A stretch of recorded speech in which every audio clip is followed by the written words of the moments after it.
대통령하고 통화한 건 분명히 맞지 않습니까? 그죠? 그렇습니다.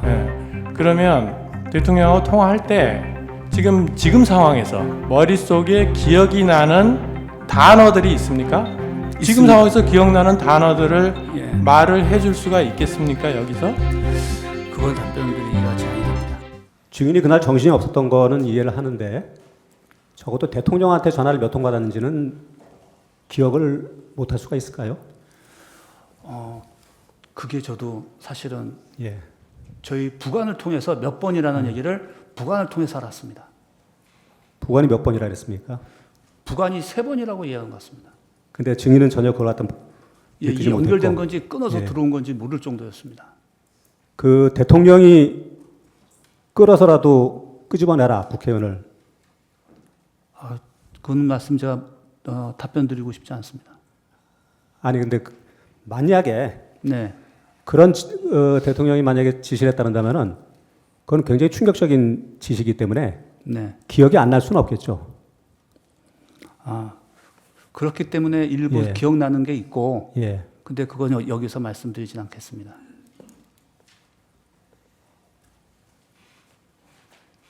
그 가정적으로 한마디만 더 물어보겠습니다. 만약에 그런 진짜 지시가 있었다는다면은 네. 증인이 그 상황에서 예 시키는 대로 하겠습니다. 계엄 중이니까 그렇게 답을 했을 것 같습니까? 아니면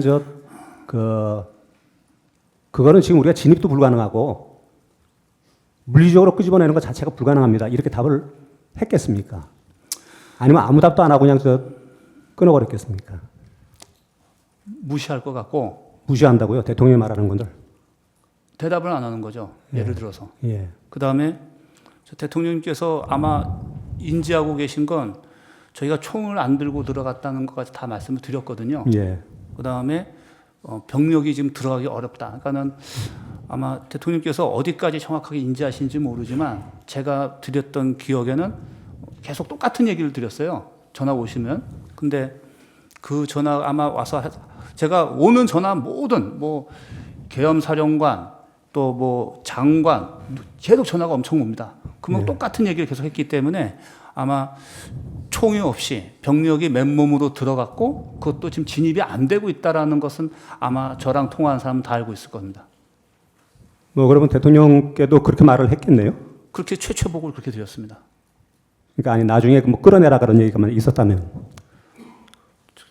제일 먼저 하면 제가 먼저 상황을 설명을 드려야 되니까 그런 말을 했을 거라고 생각합니다. 만약에 처음에 설명을 그렇게 했으면은 네. 대통령이 그런 상황인데도 불구하고 끌어내라는 전화가 오진 않았을 거 아닙니까? 그건 제가 여기서 답변 드릴 상황은 아닌 것 같습니다.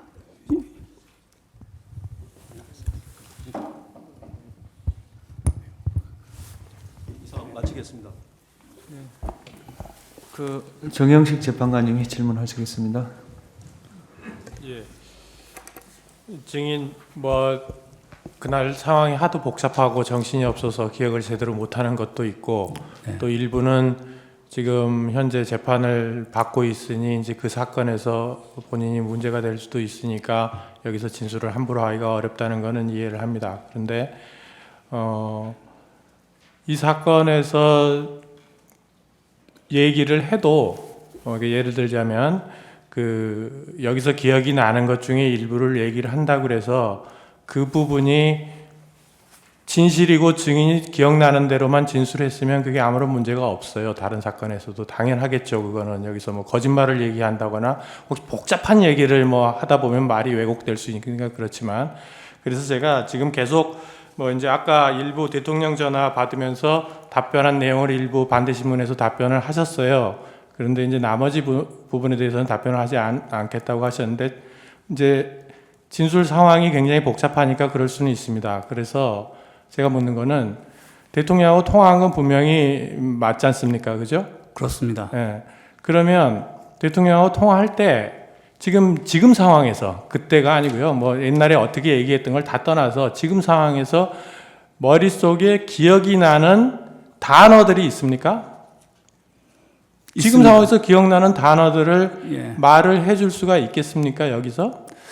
그걸 답변 드리기가 제한이 됩니다. 있기는 있는데 네. 그거를 답변하기는 곤란하겠다. 네.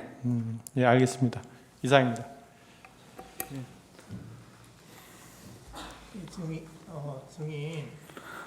증인은 지금 저기 삼성 장군이잖아요. 그렇죠?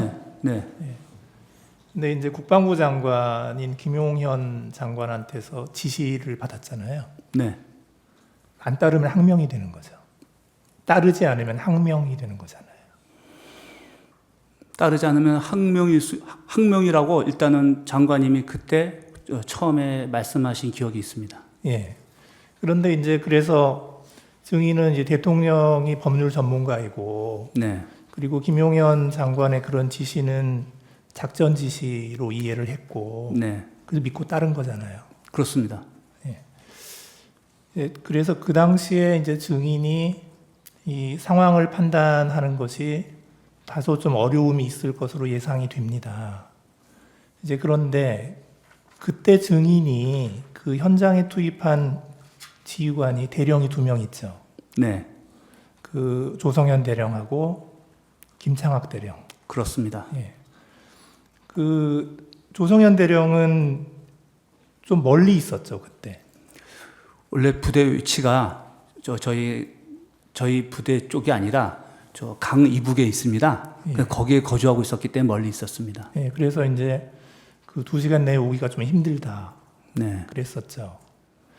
이제 근데 그때 이제 굳이 그 조성현 대령한테 지시를 한 게 이제 증인이 이제 또 김용현 장관한테서 지시를 받아서 조성현 대령한테 지시를 했잖아요. 네네. 굳이 지시를 한 이유가 그 조성현 대령이 그 무슨 진압하는 파트 쪽에 있었습니까? 그렇지 않고 서울 지역 내에서 어디든지 즉시 투입할 수 있는 그런 개념과 훈련을 시켜온 유일한 지휘관입니다. 그 다음에 제가 이제 수도방위 사령관이지만 제가 유사시에 쓸 수 있는 부대가 몇 없습니다. 그 부대의 지휘관이기 때문에 그렇습니다. 그래서 그 용산 대통령실 부근 경비나 뭐 이런 그것도 그 부대가 담당을 했던 거고요. 그렇습니다. 예. 그 인질 협상을 하게 되면 김창학 대령이 지휘를 했다고 하는데 그건 왜 그렇습니까? 그거는 우리가 군사 경찰과 또 민간 경찰의 그 전문가들이 사실 거기서 양성이 됩니다. 그러다 보니까 또 자격증 같은 게 있는데 그게 이제 군사 경찰 쪽에 있습니다. 근데 그때 상황은 저 인질 이런 것 때문에 한 건 아니었습니다. 예. 그러면 김창학 대령은 조성현 대령보다는 빨리 왔겠네요. 다시 말씀해 주시죠. 빨리 도착했겠네요. 그건 모르겠는데 누가 먼저 도착했는지는 제가 기억이 없습니다. 예. 근데 이제 그 입장을 바꿔놓고 생각을 하면 이 조성현 이제 직책은 단장이잖아요. 조성현 단장, 김창학 단장. 네. 이제 이분들의 입장을 생각을 해보면 이분들은 또 증인에게서 지시를 받았잖아요. 그렇습니다. 그러니까 이제 그 지시받은 상황에 대해서 하나하나 이제 이행을 해서 네. 그래서 김용현 장관이 얘기한 지시를 주로 이제 그 조성현 단장에게 전달을 하신 거잖아요, 증인이. 그대로 전달한 것보다는 제가 해석을 합니다. 왜냐면은 제가 지휘관인데 그냥 전달하면 그 지휘관입니까? 제가 해석해서 거기에 맞는 추정 또 필요한 과업들을 줄 수 있어야 되는 것이고 그렇게 훈련되어서 제가 왔습니다. 지금까지. 그러니까 이제 그렇게 지시를 하신 거죠. 그렇습니다. 이제 그래서 지금 이제 약간 혼란이 생기는 건 뭐냐면 이 조성현 단장도 증인의 지시를 따라야만 되는 상황이었고 네. 이제 그거를 이행을 했단 말이에요. 네. 이제 그런데 그 입장을 이제 지금 와서 이렇게 보면 네. 이제 증인도 이제 나는 대통령이 법률 전문가고 그러니까 이건 적법한 지시라고 생각을 했고 네.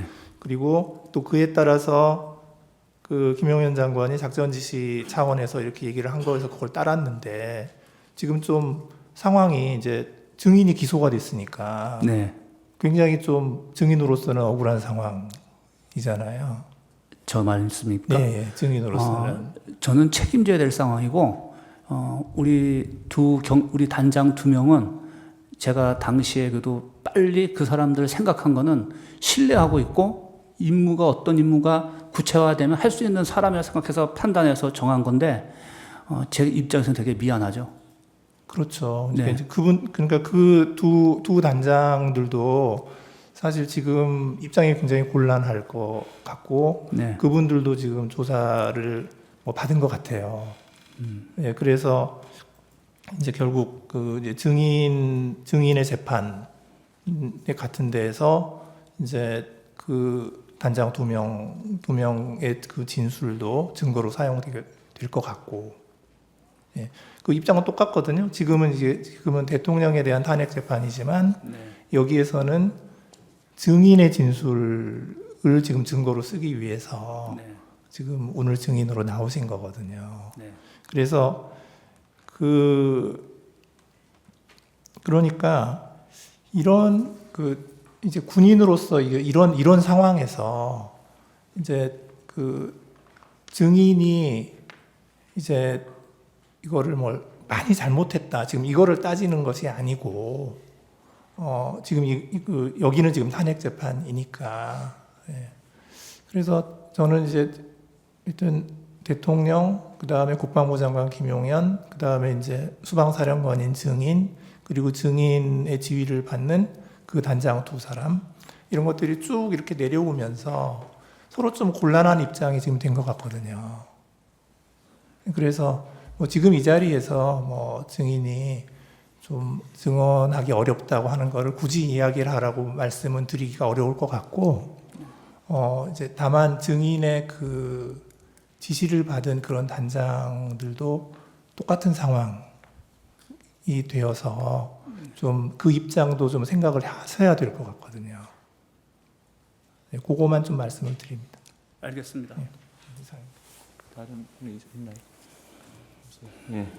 그러면 제가 한 가지만 물어보겠습니다. 네. 정인이 저 수사기관에서 조사를 받았잖아요. 네. 그때 변호인을 선임하셨나요? 변호인을 선임하고 나서 조사받기 시작했습니다. 변호사님 성함이 어떻게 되나요? 우리 김인원 변호사님을 포함해서 여러분이 있습니다. 그러면 이렇게 물어볼게요. 오늘 저 나오신 변호사님도 포함되나요? 그렇습니다. 대표십니다. 오늘 나오신 분 성함이 무엇이든가요? 김인원 아, 변호사님이십니다. 예. 예, 정인 수고하셨고요. 예, 돌아가셔도 좋습니다. 네. 예.